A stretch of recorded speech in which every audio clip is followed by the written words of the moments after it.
Okay.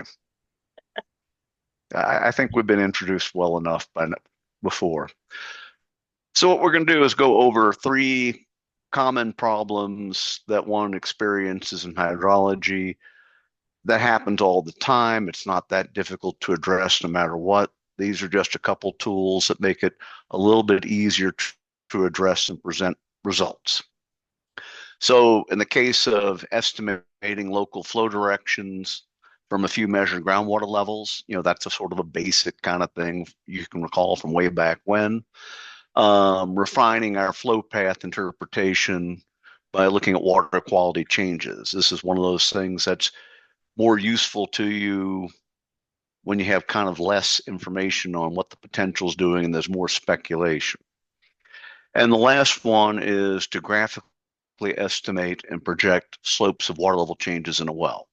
But this is generic. I mean, that's the example for estimating slopes, but you could apply it to anything where you want to graphically estimate a slope on some chart. So on our three examples, we're going to go over this KML 3-point flow problem and looking at an example in Amargosa Desert. The Piper and Stiff example fills in and present that. Having seen it quickly, it looks to me like the location where he's demonstrating it is different than where he started out with, but that's okay. And then the slope finder tool, we're going to look at water level changes in the dewatering well. But again, it could be any chart where you're trying to estimate a slope. So as far as our local flow direction problem, we have our classic 3-point problem, in which case one identifies the highest water level and the lowest water level, and you wind up drawing a trace between the two. On the third water level, you look at it, see it, and then project that location onto your trace. This gives us our first potentiometric contour, and then we wind up sketching in the remainder in order to fill it in. So really what we're doing is we're defining our potentiometric surface with a plane. Now, when you think about it with a plane, that means that, well, I could have 4 points or 5 points. I could have numerous points so that the system is overdetermined. And now I'm going to wind up simulating my water level with this planar surface where I estimate the coefficients A, B, and C. And when we look at our planar problem, in this case, those are our points. We're looking at it. We're looking from downhill to uphill, if you will. And there's our planar surface. Now, when I fit it, a few of my points are going to be a little bit on the high side, where my plane is underestimating them, and a few are going to be on the low side. But on average, they fit equally. And this process is all executed in a workbook. So in this KML 3-point flow problem, the main thing is that the user does not have to provide much information. This is all you have to provide, and I'm going to highlight it and flash at it and say, so this little patch down on the bottom, a name, a spatial location, and it can either be in UTM, easting, and northing in meters, or you could do it in decimal, longitude, latitude, whatever you like. And this gives you the information you need. When you wind up fitting it, you can wind up saying, well, how well does my measured and simulated compare? And the other thing, as far as like, there's some things you might want to ignore. So that's why the weighting is available. And if there's no weight specified, then it treats it as a weight of 1. And you also have a rough sketch showing you the potentiometric contours and the arrow to be generated.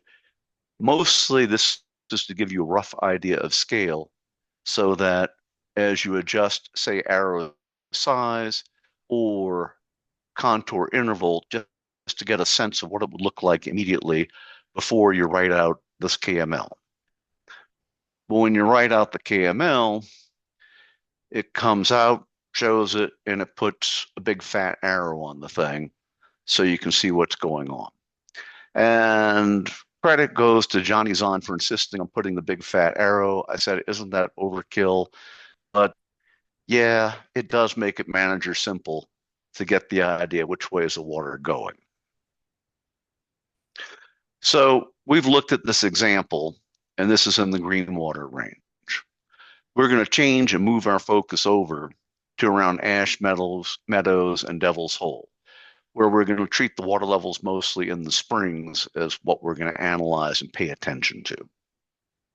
Okay, that's the end of our presentation. I'm going to go over to this subfolder KML 3-point flow, and I'm going to open up two files, this KML 3-point flow problem. I'm going to maximize it to keep things from misbehaving on our screen. Then I'm also going to go back and open up our Ash Meadows data. So as far as like the piece of information I really need, all I really need is these bits of information here. So I've got that. I'm going to copy it into memory. I'm going to switch over to our other example, and I'm going to paste it.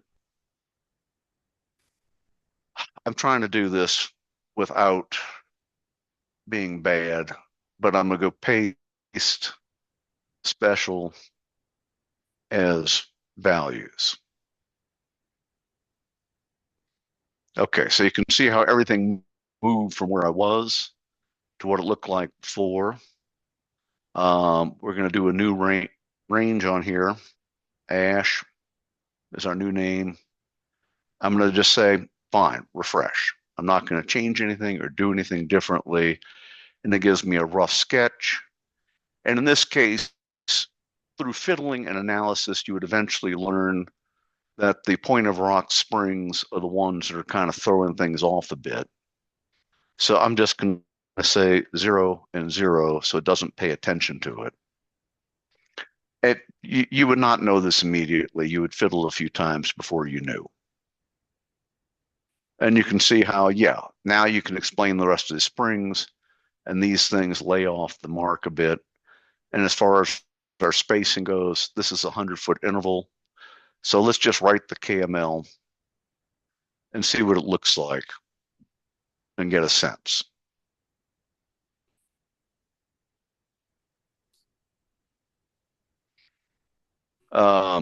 So as far as our looking at it, the contours are sort of wimpy, the arrow's too big.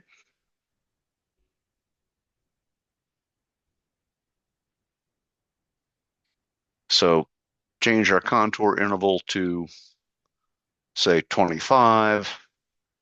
Let's make the weight 5 because I want it to be fat, and I make it solid because I want it to be a bold color. But I do want to shrink the arrow down to, like, say, half the length. I write it again. We take a look.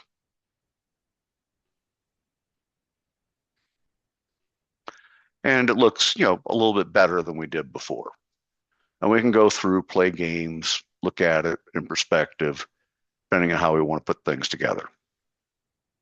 And my mouse has reversed directions on me, but oh well. Okay, so that was my quick example.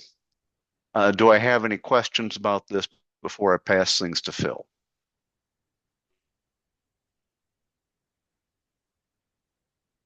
I'm going to take that as a no and pass it to Phil. All right. Thanks, Keith. I've got to clean up my stuff and get it out of here so I can let go. Here we go. Stop sharing. Okay. Right. You're right. I did change directions. Thanks, Keith. I would be interested in helping out with a part of this because the tool that deals with geochemistry, I think as he put it, I tend to get more excited about the geochemistry sometimes than he does. So I have a simple example and he's correct. Well, I had an example I liked when we first started, and then I realized that picking someplace closer to home for this audience might be good. So I'll get to that. Go ahead and share my screen.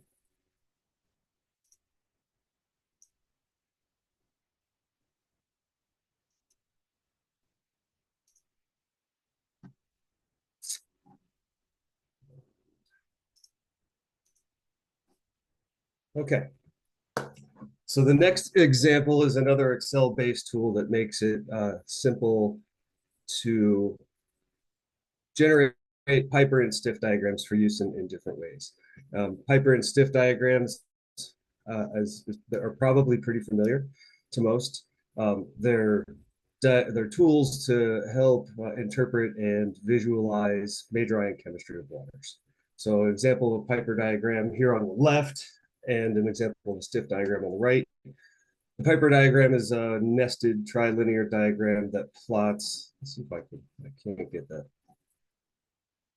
It plots the relative concentrations of cations in the lower left and anions in the lower right triangle, projects them onto the larger diamond, and allows the water then to be classified and discussed as its major ion chemistry type or its faces. Bill, Yes. Control L will turn the pointer on and off as far as laser pointer. Even without demonstration mode, it doesn't seem like it. Okay, I'm I wrong. don't need to stop so much. Can you by chance see my pointer, my mouse pointer? Yes, I see the pointer. So in the example over here, the water, the anion and the anion and cation type waters are projected into the upper diagram. It's relatively simple. Categorizes this as a calcium bicarbonate or magnesium bicarbonate water. Um, and these types of things will be helpful when you have lots of samples over a larger area. The stiff diagram is showing the relative major ion proportions on this six-sided polygon. And so what really happens here is it becomes more of a quick fingerprint. And when you compare a bunch of waters together, for instance, on a map, you can see how those shapes evolve or look similar or distinctly different in ways. An example of that here on this map, this is a map from Halford and Jackson of the Death Valley Regional Flow System showing dozens of water samples over a really large area, just to give you a flavor of what that use is like. So the example that I'm going to use today is from Pine and Wawa Valleys in western Utah. They're right along the Nevada border, which goes up right here. You've got Pine and Wawa Valleys in Utah, Hamlin Valley reaching over into Snake Valley, which cross the border into Nevada.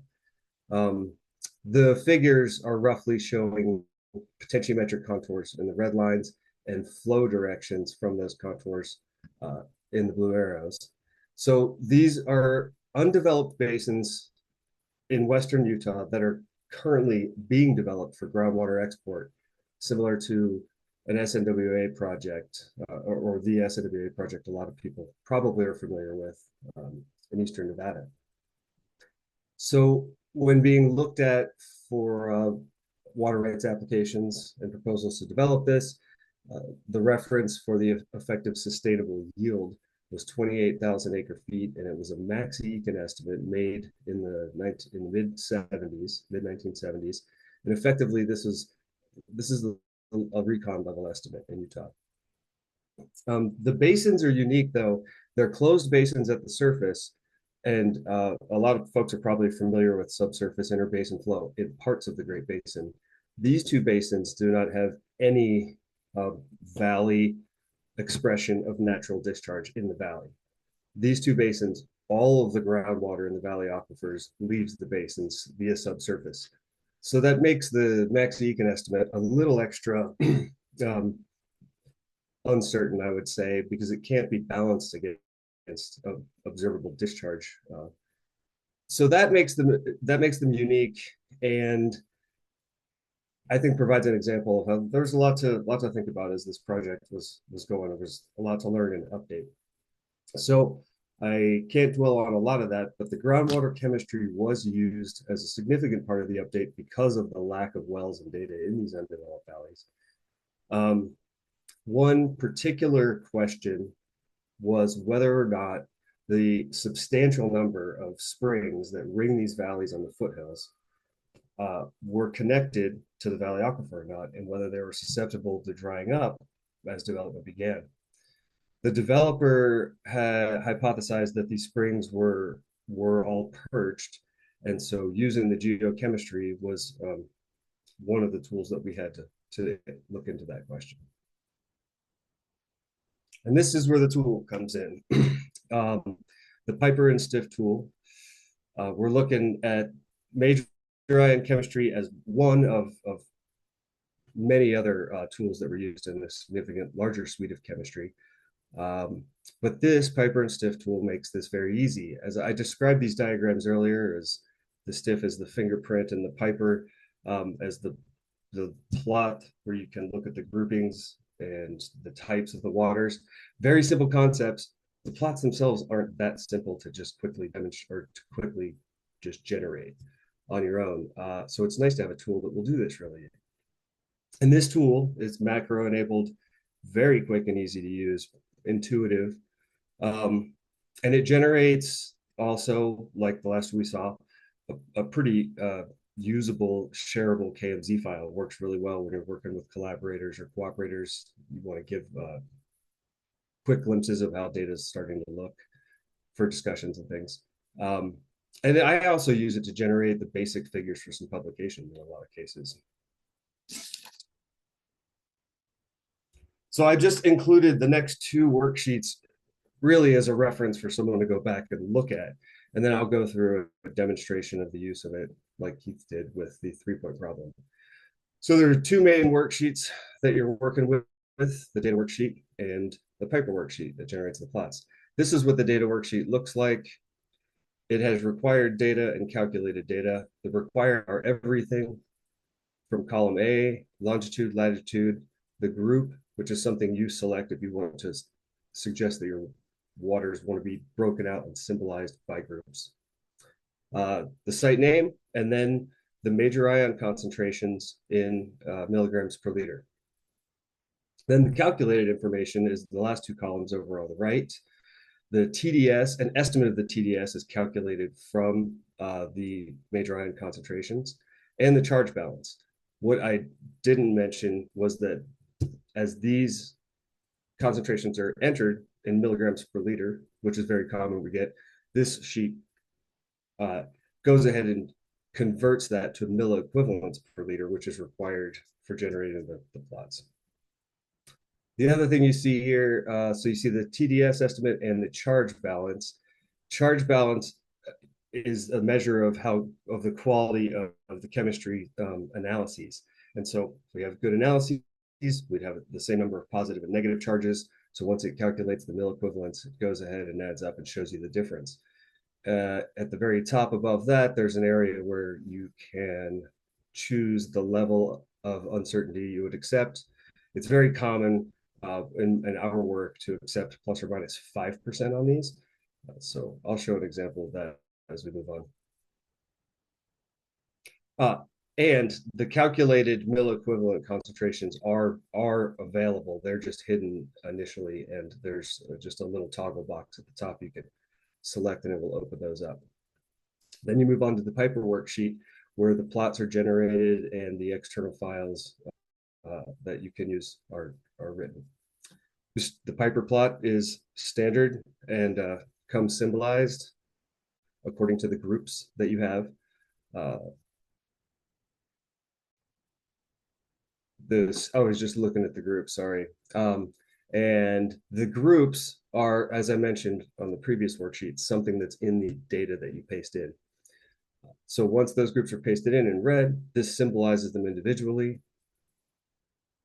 The stiff figure itself is generated one at a time in the upper right, and there's a drop-down menu in the first row of column J. When that drops down, it selects all of your sites, and as you pick them, you can go through and it will show the different stiff figures. And then for the selected site, that stiff figure is generated in the upper right, and that site is highlighted by these, or is highlighted by these dashed gray lines on the Piper plot. Then the TDS, charge balance, and chemistry information show up on the upper left. Finally, there's two radio buttons.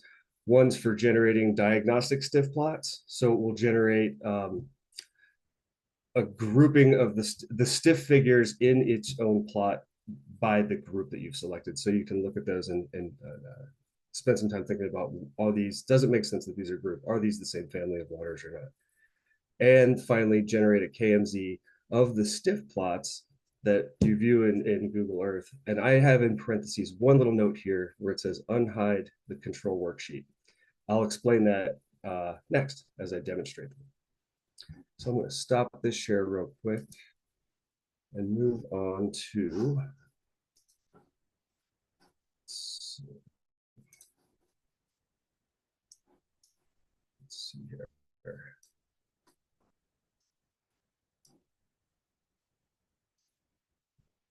The spreadsheet.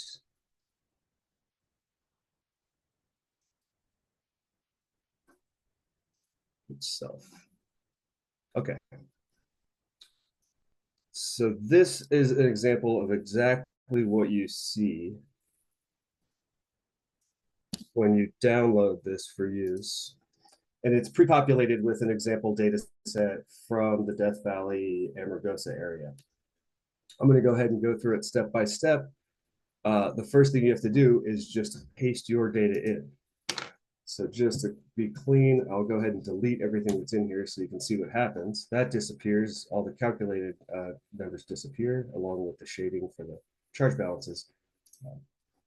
This is my data. And of course, the data have to be, it's very simple, but they do have to be put in the format and the order of the columns in the spreadsheet.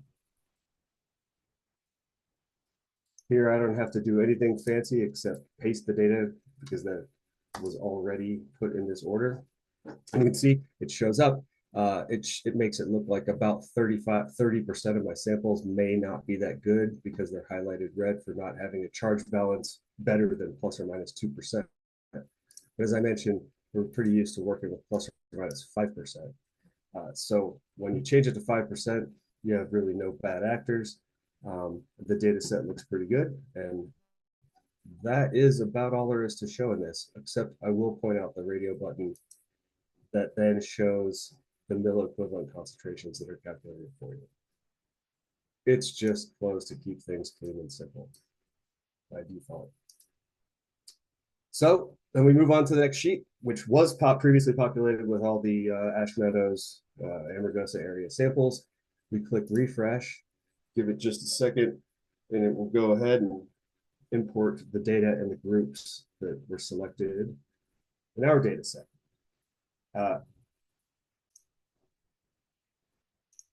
Okay, and as I mentioned, you don't see any stiff plots, but the Piper plot is right here, and you can see the colors in the groups are generally controlling the symbology of the colors in the Piper plot. You can now go down and select one at a time from the drop-down menu, the samples that then make visible the stiff diagram in the upper right and give us the detail about that sample over here, its charge balance and its major ion concentrations. And as I go through and change that, you'll see on the Piper plot, the selected site changes with respect to those reference arrows. So there's a lot of useful information right here, just at the output. A couple other things that are on, I think they are included just to make things clean. You can click hide labels, gets rid of a bunch of the other noise over here, and lets you really just sort of look at the data better, or makes it a little easier and cleaner. The information over here is default information about the size of the plots for the stiff figures. It's all intuitive and can be adjusted when needed. There's an option here for drop down to select brine or freshwater, and that will automatically change the mill equivalent scales from 10 or 20 mill equivalents per liter to 100,000, I think, and accommodate just drastically different waters. The one thing that I would point out is it's all very intuitive and customizable. These are the 6 points these are the major ions that make up the 6 points of the stiff figure. You can see sodium and potassium here, sodium and potassium to the top. You'll see these used for study in different areas. You'll see them arranged in different ways. we're I'm very used to seeing calcium and carbonate and bicarbonate on the top. We have so many calcium bicarbonate waters in the Great Basin, and sodium and fluoride on the bottom. So if you just arrange these manually like this, that changes the way your stiff diagrams are plotted. So you can see this is a dominantly sodium chloride water, and then you'll probably come across other ones that, let me just pick one, guessing. And this is more of a calcium bicarbonate water. So last two quick things, I'll choose the diagnostic stiff button, and it will write out these files that now is writes out a new Excel workbook with a number of worksheets that correspond to the groups that you put yours in. And I'll mention what I did simply for this demo was I separated the groups into Pine Valley and Wawa Valley. And then in each valley, it was mountain waters and valley groundwaters. And that was really done just because we were looking at this question of whether the springs were connected to the valleys. The springs in the mountains were connected to the valleys. So you can go through here and see if your groupings do look like similar types of waters. And probably, I don't see the new workbook. oh, oh, I got you. I think I shared an application instead of a screen. I'll fix that.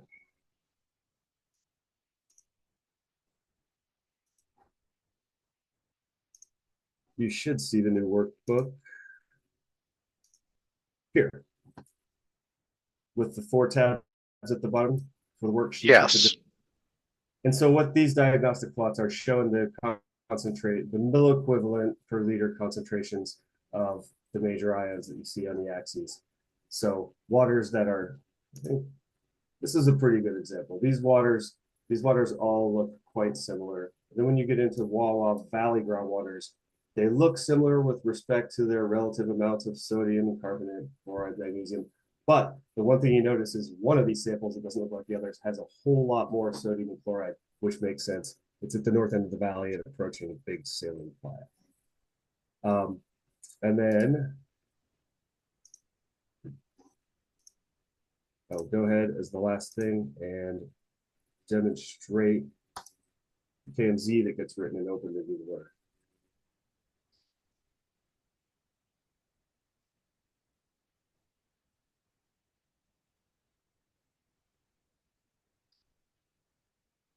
Takes slightly longer than the other, but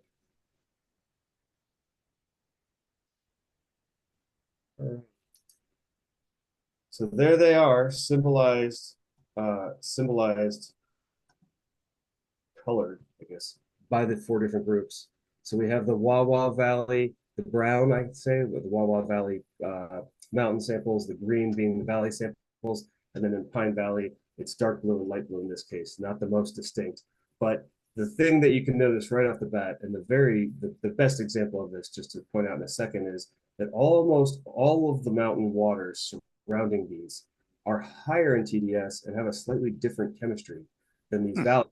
Like I mentioned, there's no valley discharge. The water levels in these valleys are not 300 to 900 feet deep, and all the water leaves subsurface to the north. So, the first thought is, well, if the waters are recharging in the mountains or at the mountain front and moving down into the valleys, then if this is the same water in the deep valley wells as is discharging from the mountain springs, then it should be getting more saline as it goes down. It should have higher concentrations of everything. And in Pine Valley, the really interesting example is that those waters are the freshest by far. And it's this is a quick and easy tool. When your data comes in, you can paste it in there and look at all of this immediately. I think that is the end of the demo that we have for the Piper and Stiff plot. So back to Keith for the final demonstration. Okay. I'm going to share my screen.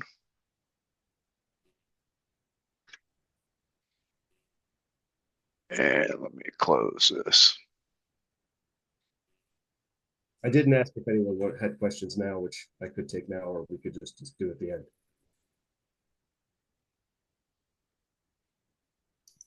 Sounds like the end. Yeah. I will say when you download these, they all have a PDF documentation file that points all of this. Okay.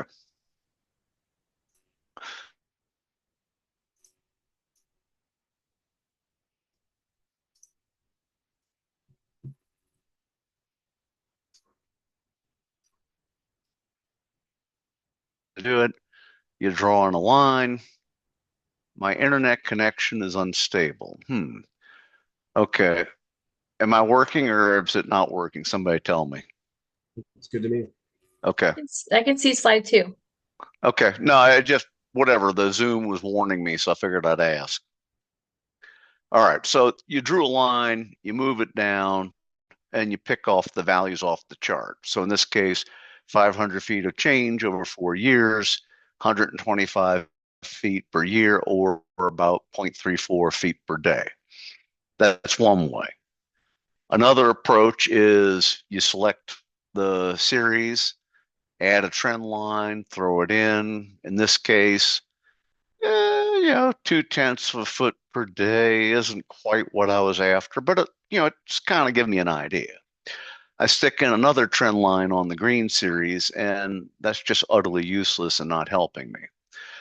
Now, I could be very clever and come up with some way to weight the points so I pay attention to some and ignore the others, but that's not very fast or easy. So another approach is you add line segments to define the slopes. So with this approach, here we have our chart we're looking at before, and we've got a little place where we're going to draw out the points we need to define a slope. So here I add a time of, the beginning of 2012, beginning of 2014, 900 foot in each one.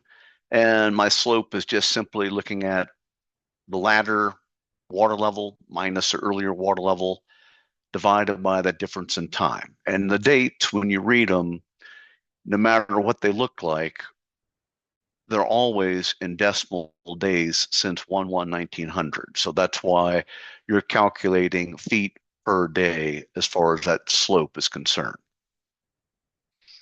I add another couple points. In this case, I want to have two slopes. I'm putting the blank in between in column H so that I get two separated line segments to work with. I took that chunk and I copied it into memory. I grabbed the chart. I'm going to go back. So right now I'm copying that into memory. And then I am grabbing this chart. It's selected. And now I'm going to paste special. And when I paste special, I'm going to say, I want a new series. The names are present. And it's a new set of X values that are going in. And so now I have this new pair of lines that I threw onto this chart. Now, in order to see what's going on, I'm going to add a data label to my first line segment. And I don't want to just grab the raw number. I'm going to make it a little bit fancier. So I'm taking that slope we talked about before, and I'm going to convert it to text and telling it I wanted to use this format up here of 0.00, and let's add a label so that we know it's in feet per day. So I've grabbed this data symbol, I've gone over, I selected, and so now this is being reported. Now this is all very nice, except I don't have a nice convenient mechanism to move those points around in the chart. And that's where the slope finder tool comes in. So there's really nothing to look at. It's just this macro that hides in the background more than anything else. But mostly it allows you to operate on other workbooks. And I put this little business of how to turn this into a quick access tool into here, mostly because I want you to be able to get it. This is one way to get it where you call on the macro and say, run graphical slope set.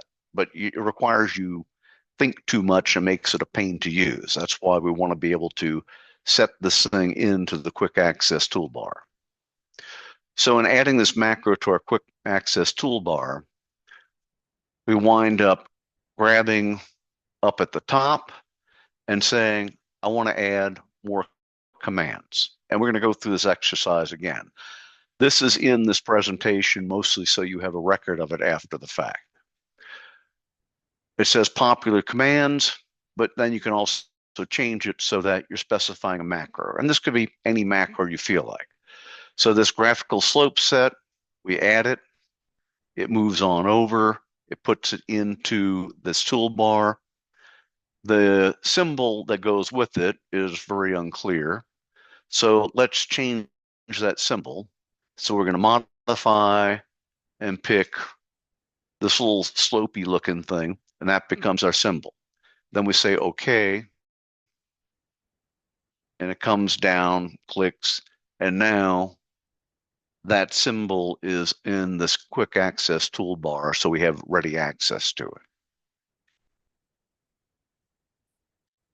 Now, this is sort of the example that we're going to run through just so you have an idea. We're going to repeat those steps that you saw, and we're just going to kind of go through just to illustrate the idea. And again, this applies or will work on any XY chart you want. It doesn't have to be a time series. So I'm going to let it quit.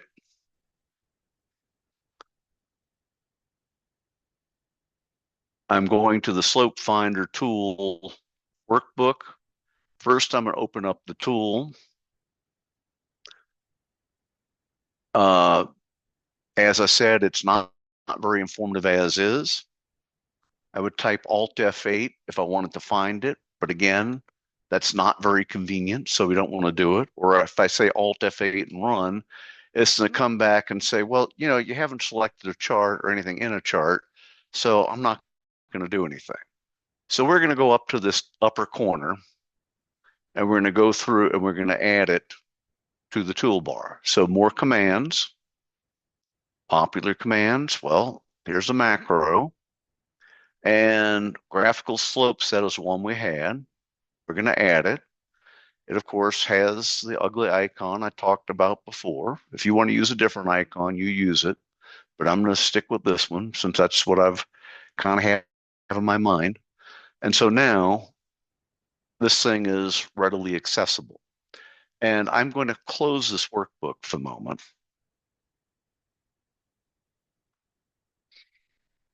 And I'm opening up that first example book we had before.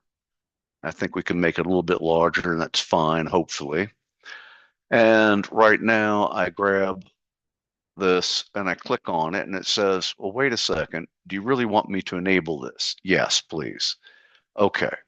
So even though that file was closed, it knows to go and open that file to make the tool available. So now I'm going to wind up grabbing this chart that we had before. In fact, actually, let's go through the exercise of adding this line in first. So I'm going to delete it out.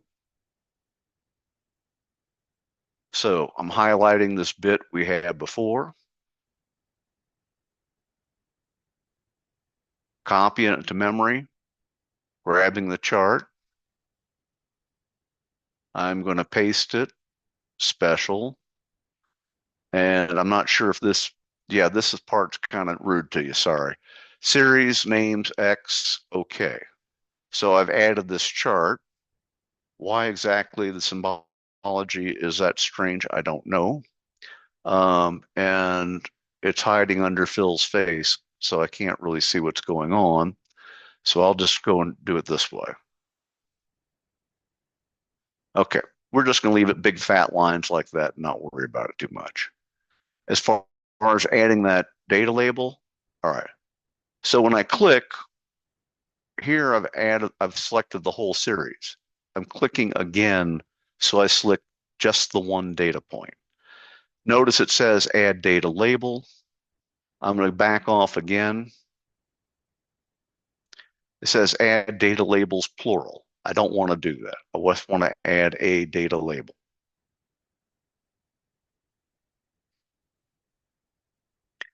And if you're trying to get something added in where normally it defaults to reading out the Y value. But once I have this thing selected and I have just this one point, I go into my formula bar, I type equals, and I select that formatted label, and that's what I have.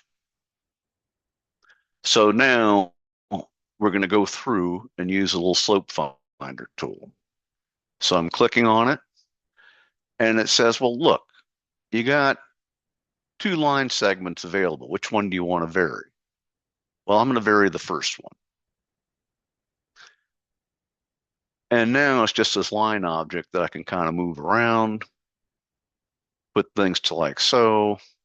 And I'm going to say, yeah, I want to estimate the earlier part of this slope.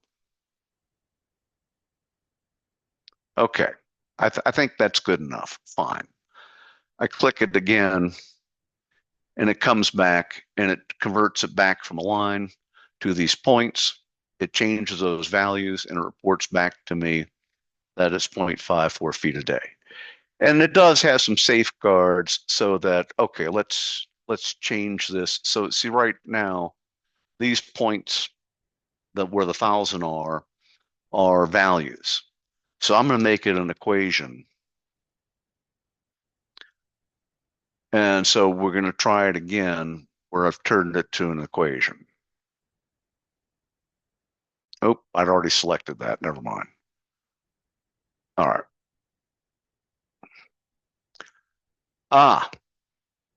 So the reason it's going to just this one is it's rejecting this possibility because I have an equation in there. It's not even allowing it to happen. It's not going to give me the option.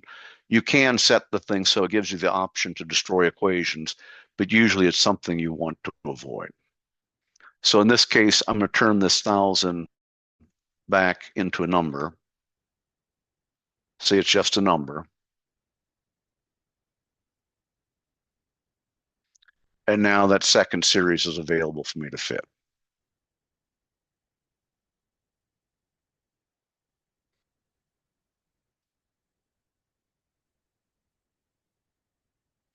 And if I wanted to project further, all right, Phil, I got a movie here.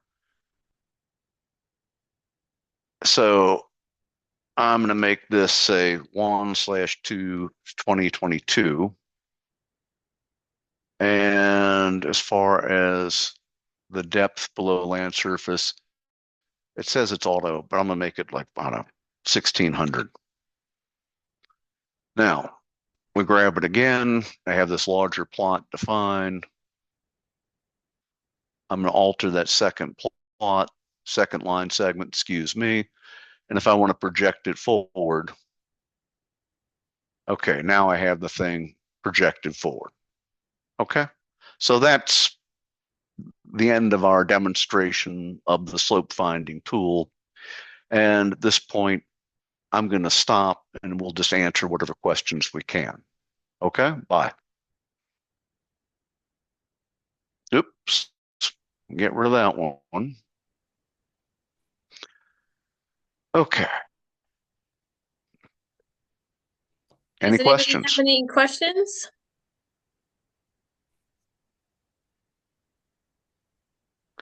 Well, perfectly clear. Stun mullets.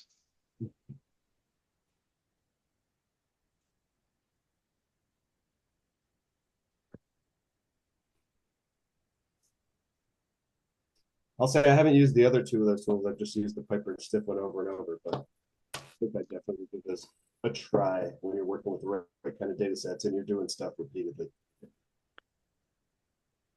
Well, the 3-point thing and drawing the big arrow, especially when you're explaining it to some people, it's very useful. Johnny was right. I can see that, yeah. Okay. All right. Doesn't look like Are we anybody has any declaring victory questions. then? If you do have questions after you hang up from this call, you can send them to me and I'll forward them to the instructors, or you can send them directly to Keith and Phil if you would rather do that. You will receive a certificate of attendance and evaluation survey in a follow-up email from Lauren with NWRA today. If you could please complete and return your evaluation survey, it'd be most helpful to us when we move forward with scheduling our webinars in the future. If you're interested in instructing and hosting a webinar, please let me know because we are working on our webinar series for the spring. So if you have a topic that you'd like to instruct or just present on, just let me know and we can work out the details offline. Looking to see if anybody has any questions. Okay, so we did record the webinar. If you want to go back and watch the webinar, just go to the NWRA website, nvwra.org. At the on the homepage, lower right side, you'll see our YouTube channel icon. Just click on that in about 2 hours or so, and I will have that uploaded for you. I will also post the presentation in PDF that Phil and Keith send over to me on the NWRA website. So if you are on that same page we just talked about, you can just go to the events tab. The drop down will give you an option for past events. Click on that, and then you can find today's webinar if you wanted to review the PowerPoint that was provided today. So thank you, Phil and Keith, for joining us today. And we appreciate your time and your experience, all this knowledge that you pass on to everybody. Thank you so much. Thank you, Tina. Okay. Okay. Everybody have a great day. All right. Bye.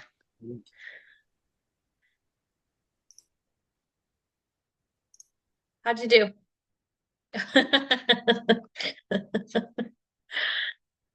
Hi. You're muted. Okay, there you go. My God. Okay, so these are- did you find everybody you needed? Because we do have somebody that says SJ guest. Did you need So help with there the- was a Sean Jordan, so I'm assuming that is them. And then the Grimaldi, Steve Grimaldi, he wasn't on my list. I'll look and see. Okay, He so wasn't on my registrant list. he sent an email saying that he didn't think he was going to be able to participate because he's going to be out in the field and he'd have to call, or no, he was going to be out Oh. hunting. He was going to be out hunting and he was going to go to his truck or his cabin to see if he could sign in. And he wasn't really Oh, that sure if was he him? could. So he's not registered. I just sent him the link so that he didn't go all the way back to his cabin and then, try to figure all of this out this morning. Yeah. So he wasn't on the list. I just sent him the link in case he was able to check in. This is like So- freaking Blair's over here. How's everything else going? Oh, those are the kind of blinds that actually Good. have in our house. Oh my God, I just cleaned them yesterday.